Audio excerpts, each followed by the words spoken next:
Declaração de isenção de responsabilidade. As opiniões e declarações feitas pelos entrevistados do Linhagem Cast são de exclusiva responsabilidade deles e não refletem necessariamente a posição do apresentador, da produção ou do canal. O conteúdo aqui exibido tem caráter informativo e opinativo, não sendo vinculado a qualquer compromisso com a veracidade ou exatidão das falas dos participantes. Caso você se sinta ofendido ou tenha qualquer questionamento sobre as declarações feitas neste vídeo, por favor, entre em contato conosco para esclarecimentos. Estamos abertos a avaliar e, se necessário, editar o conteúdo para garantir a precisão e o respeito a todos. Muito bem. Flávio, pra gente começar a brincadeira aqui, eu queria a tua percepção de como que você enxergou, num contexto, a eleição do Donald Trump, e aí depois a gente escala mais pro presente, porque o Donald Trump teve uma eleição com maioria de votos em todos os sentidos, votos de estados, votos populares. Como que você vê, como você enxerga isso dentro do contexto americano e depois a gente pode amplificar para o mundo? Sim. Pois é, vamos lá. Tem muita gente questionando essa história do Trump, principalmente falando sobre números, né? Eu acho que isso aí precisa ser entendido como um fenômeno cultural com suas particularidades muito claras. Então, em primeiro lugar, né, para começar, o Trump, ele foi eleito no seu primeiro mandato sem o voto popular. Sendo um mandato sem o voto popular, ele não tinha uma maioria lá muito clara. Ele ganhou mais ou menos com 80 mil votos de diferença. Isso, para os Estados Unidos, por incrível que pareça, não é uma coisa tão estranha assim, porque como você está definindo simplesmente por condados, então assim, sei lá, você junta ali 3 condados, vão dar uma diferença no estado inteiro. O estado é que vai definir o tamanho de delegados. Então, na verdade, não é uma coisa tão estranha assim.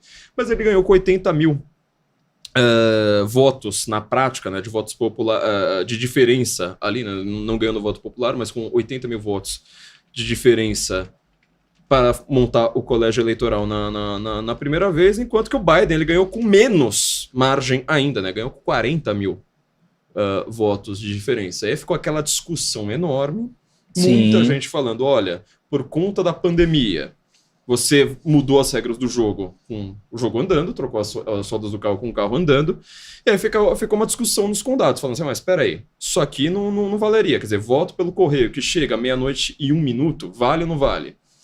Como que você teve tanto voto pelo correio que aparece na última hora ali e vira urna?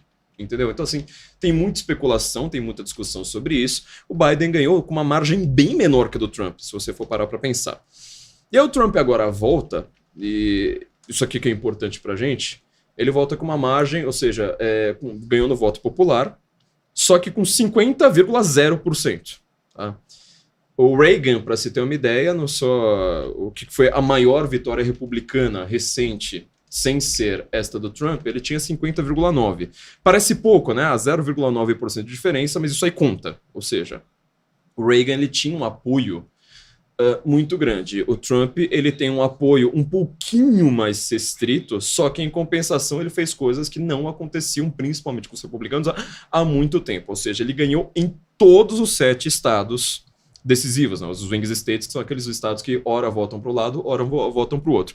Eu fiz uma análise na Braddock, que eu falei assim, olha, eu acho que a Kamala precisa ganhar 6 estados, enquanto que o Trump precisa ganhar 1, ou seja, ele já tem consolidado 6 estados, a Kamala precisava chegar assim ela precisava passar da metade. Perfeito. Não era só que ela precisava, assim, sabe, dos 7 ganhar 4, não, ela precisava ganhar ainda 6 estados. Eu ainda fui muito pessimista, sabe, porque eu falei assim, eu acho impossível o Trump ganhar todos os estados, sendo que eu tava vendo o tempo todo, né, muita gente fala assim, não, ele vai ganhar Georgia, não, ele vai ganhar, sei lá, Wisconsin, não sei mais o que, eu tava um pouco receoso. E eu falei assim, olha, a Georgia o Trump não vai ganhar, ele ganhou inclusive a Georgia, ganhar 7 estados decisivos, é muita coisa. Isso pra mim é muita coisa. Sim, faz muita diferença. Mas assim, é uma diferença abissal, se você for parar pra pensar. Então assim, ele ganhou no voto popular, ganhou nos 7 estados, ganhou o Senado, ganhou a Câmara. Não é que o Trump ganhou. Não, assim, o Partido Republicano inteiro ganhou, e o Partido Republicano hoje é um Partido Republicano completamente diferente do que ele era 8 anos atrás. O Trump, ele chega sem apoio do Partido Republicano. Ted Cruz estava contra ele, Marco Rubio estava contra ele, o Ted Cruz foi never Trumper. Meses depois, o Trump já está governando. Agora não, Ted Cruz tá com ele. Muita gente que era manda-chuva dentro do Partido Republicano gente extremamente poderosa, foi completamente escanteada. Mas assim, completamente escanteada no sentido assim, de ninguém mais quer saber dos caras. Sei lá, a família Bush, muita gente ali que trabalhava nas Forças Armadas, no staff de segurança, inteligência dos Estados Unidos, tá completamente escanteada. Ninguém mais... Não ouve mais essas pessoas. Então o Partido Republicano hoje, ao invés de ser um partido contrário ao Trump, é um partido trumpista. Então os números agora, eles são um pouco mais complexos do que parece para serem interpretados. Alguns analistas já estão falando, esta é a era Trump. Eu acho isso um pouco exagerado no presente momento, Perfeito. porque ele foi eleito, quer dizer, que dia que é hoje? Tomou posse tem uma semana. 4 dias. É. Entendeu? Então, assim, tá muito cedo para se dizer isso. Mas geralmente eles falam, quem chama isso de era Trump são as pessoas contrárias a ele. Sim, já estão atribuindo até, já estão fazendo até pesquisa de como é que fala? De rejeição. Assim. Já estão fazendo até pesquisa já. Pesquisa de rejeição no seu primeiro dia no mandato, quando ele dá suas ordens executivas. Agora, vamos entender algumas coisas aqui, né? O Trump foi o primeiro presidente em muito tempo, mas muito tempo mesmo, que ele foi um indicado republicano 3 vezes seguidas. Isso é uma coisa rara, né? Ou seja, ganhou uma vez, foi indicado e ganhou, foi indicado e perdeu e voltou a ser indicado e ganhou de volta. O Nixon, ele fez isso, mas o Nixon não foi 3 vezes seguidas. Uma vez, depois mais 2. Também acontece a mesma coisa, né? Ganha, perde, ganha. Aliás, perde, ganha, ganha. Mas isso mostra que a cultura do americano médio, ela mudou radicalmente. Quer dizer, você tinha uma tendência a observar a política de Washington quase como um teatrinho. Assim, ora aparece algum desgraçado que pareça ser mais à direita, ora aparece outro desgraçado que seja mais à esquerda, mas quem manda mesmo é o Deep State, né, a alta cúpula de Washington, principalmente, que não tem nada a ver com a gente. Então o americano, ele é um pouco mais descrente em relação à política do que o brasileiro. Isso é uma coisa meio curiosa pra gente pensar. Agora, com o Trump, as pessoas que não acreditavam na política são as pessoas que você chama de trumpista. Você entendeu? Sim. Ou seja, eu não acredito em Washington, portanto, eu voto no Trump. É um pouco o que acontece com o Bolsonaro no Brasil?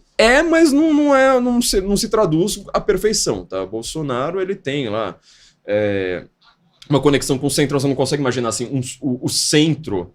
seria, assim, de certa forma, o centro dos Estados Unidos, em conversa com Trump, ele tem recursos, Bolsonaro não tem, ele tem, sabe, N características e, assim, seu governo ele vai ter características muito próprias. Então, assim, não é uma análise minha, não é uma análise da direita, é uma análise que eu acho que hoje em dia todo mundo comunga da mesma visão do que vai acontecer daqui para frente.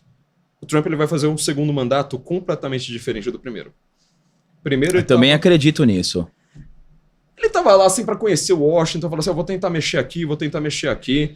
Indicou pra CIA gente péssima, que depois foi lá, se voltou contra ele. Indicou pro FBI gente ruim. Indicou, tipo, General Mattis, por exemplo, que ele é um baita de um guerreiro. Acabou que o Estado Islâmico ali, em questão de 3 meses, o Estado Islâmico parecia que iria causar o apocalipse. Era um atentado horrendo nos Estados Unidos ou na Europa a cada 3 semanas. Você falou assim, esses caras vão causar o fim do mundo. Em 3 meses, o Trump foi lá, acabou com os caras. Só que depois o outro que se voltou contra ele, colocou Rex Tillerson da ExxonMobil, colocou para indicação da ONU, sua diplomata para a ONU, né? Indicou a Nikki Haley, que depois também se votou contra ele, inclusive tentou concorrer contra ele. Mas pode reparar, até essas pessoas hoje, né, ou ficam quietas, ou alguns até viraram trumpistas mesmo, como a Nikki Haley. Então, assim, ele vai fazer um mandato completamente diferente e ele, para desespero da esquerda, é uma pessoa muito, muito, muito, muito mais poderosa hoje do que ele era há 8 anos. Com certeza. São duas situações completamente diferentes, né, neste momento.